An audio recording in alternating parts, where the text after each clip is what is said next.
आपने कभी ऐसा सुना हुआ है कि किसी मस्जिद में घंटी लगी हो और परिक्रमा का मार्ग बना हुआ? नहीं सुना है ना? हम बात कर रहे हैं संभल की।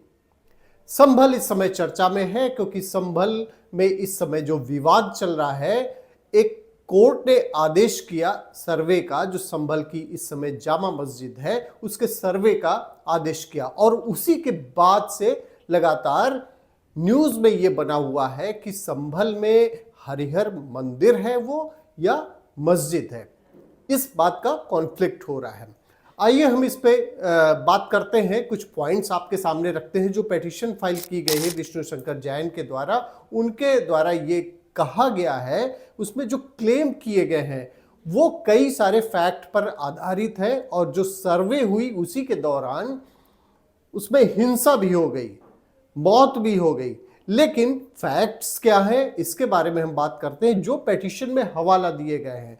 आइए इसमें हम आपको बताते हैं कि मुस्लिम पक्ष के पास में भी इस इमारत का कोई भी अधिकार नहीं था, ये कहा गया है पेटिशन में। यहां जो भी मैं आपको बताने जा रहा हूं ये सारे क्लेम्स हैं पेटिशन में जो कहे गए हैं। बाकी कोर्ट इसको बाद में डिसाइड करेगा कि ये मंदिर है या फिर मस्जिद है, क्या इसको कहेंगे। बात हम करेंगे हरिहर मंदिर के बारे में। इसके बारे में बताया जाता है जो हरि, इनको विष्णु का रूप बताया जाता है, विष्णु कहा जाता है, हरि को कहा जाता है। और जो संभल में कहा जा रहा है कि वहां कल्कि का अवतार होना है, ये कई सारे उसमें शास्त्रों में भी इस बात का जो उसमें दिया गया है, मेंशन किया गया है इस चीज को। अब हम आपको बताते हैं कि जो एक आजादी के पहले जो बातें हुई थी उसके बारे में भी हम आपको बताएंगे। ये मस्जिद जो बनाई गई इसके बारे में कहा जा रहा है कि बाबर के आदेश पर ये मस्जिद जो है, मंदिर, हरि मंदिर जो था उसको तोड़कर बनाई गई। इसमें कई सारे उसमें हवाला भी दिए गए हैं, और ये अभी वर्तमान में प्रोटेक्टेड मॉन्यूमेंट है, जो कि एएसआई द्वारा प्रोटेक्टेड मॉन्यूमेंट है। लेकिन जो पेटिशन में बात कही गई उसमें ये कहा गया है कि जो प्रोटेक्टेड मॉन्यूमेंट है, एएसआई अपनी ड्यूटी को परफॉर्म नहीं कर पाया, और उसने जो इनका विष्णु शंकर जैन का जो दावा किया गया है उसमें कहा गया है कि जो हिंदू पक्ष है वहां अपनी पूजा नहीं कर पा रहे हैं, जबकि एएसआई का काम ये था कि उसको प्रोटेक्ट करते उस इमारत को। लेकिन फिलहाल ये अभी वहां पे जो देखरेख की जा रही है वो जामा मस्जिद के नाम पे की जा रही है, और ये जो जामा मस्जिद है ये बाबर के आदेश पर ये बनाई गई थी।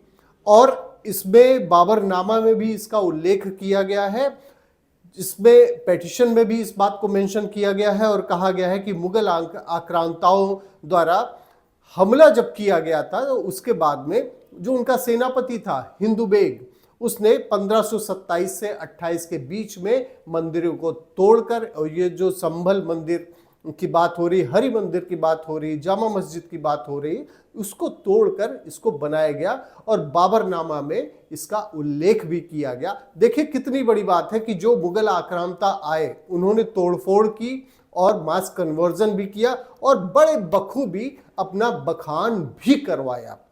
और सबसे बड़ी बात यह है कि जो बखान किया गया मुगल आक्रांताओं द्वारा उसको आज फॉलो भी किया जा रहा है, उसी के बेसिस पे लोग लड़ाई भी लड़ रहे हैं। अब हम आते हैं जो पेटिशन में जो और बातें कही गई हैं उसमें यह भी कहा गया कि आईने अकबरी में भी इसका हवाला दिया गया है, जिसमें संभल में हरि मंदिर का उल्लेख किया गया है।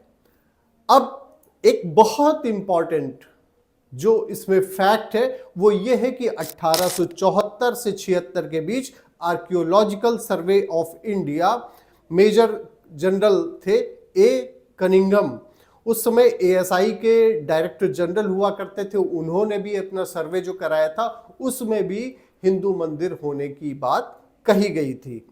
और 22 दिसंबर 1920 को एएसआई को डायरेक्ट किया गया था कि इस मॉन्यूमेंट को वो प्रोटेक्ट करें।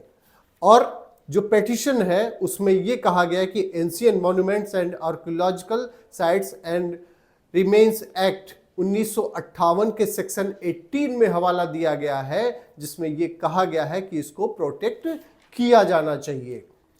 अब हम बात करते हैं, आजादी के पहले की बात हुई, अब हम लेटेस्ट बात करते हैं, आजादी के बाद की बात करते हैं। उसमें आता है सन 1966। 1966 में जो मुरादाबाद जिला था, उसके द्वारा जो गजेट तैयार कराया गया, उसमें भी कहा गया कि देश में पहले लुटेरे मुगल जो आए थे, जिन्होंने शासन किया, उसमें भी भगवान विष्णु का हरि मंदिर का उल्लेख किया गया है। और साफ साफ 1966 की बात है, उसमें साफ साफ ये लिखा गया कि जिसे मस्जिद में फोर्सली कन्वर्ट कर दिया गया।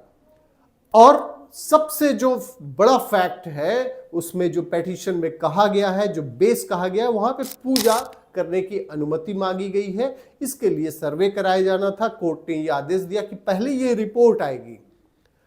अभी की जो लेटेस्ट सिचुएशन ये है कि जो मुस्लिम पक्ष है, उसने कोर्ट में जाकर 29 नवंबर को जो फाइनल इस पे हियरिंग होनी थी, रिपोर्ट आनी थी, उसमें जाके उन्होंने कहा है कि पहले हमें आदेश की कॉपी दी जाए। और कॉपी देने के बाद में उनके द्वारा जो क्लेम किया गया है, वो ये कहा गया है कि जो हिंदू पक्ष है वो अभी टाइम और मांग रहा है रिपोर्ट देने के लिए। फिलहाल मामला कोर्ट में है, कोर्ट इसको डिसाइड करेगा। लेकिन सबसे बड़ी बात यह है कि भारत एक ऐसा देश है जो अपने लुटेरे और आक्रांताओं का भी महिमा मंडन करता है, उनको फॉलो करता है। और अगर ये सारी चीजें समझ में आ जाए, हिस्टोरिकल फैक्ट्स को अगर सामने रखा जाए, तो ये सारे झगड़े खत्म भी हो सकते हैं। बहुत बहुत धन्यवाद आपका, आपकी खबर देखने के लिए। फिर किसी टॉपिक पे हम इसी तरीके से एक्सप्लेनर आपके सामने लेकर आते रहेंगे। बहुत बहुत धन्यवाद।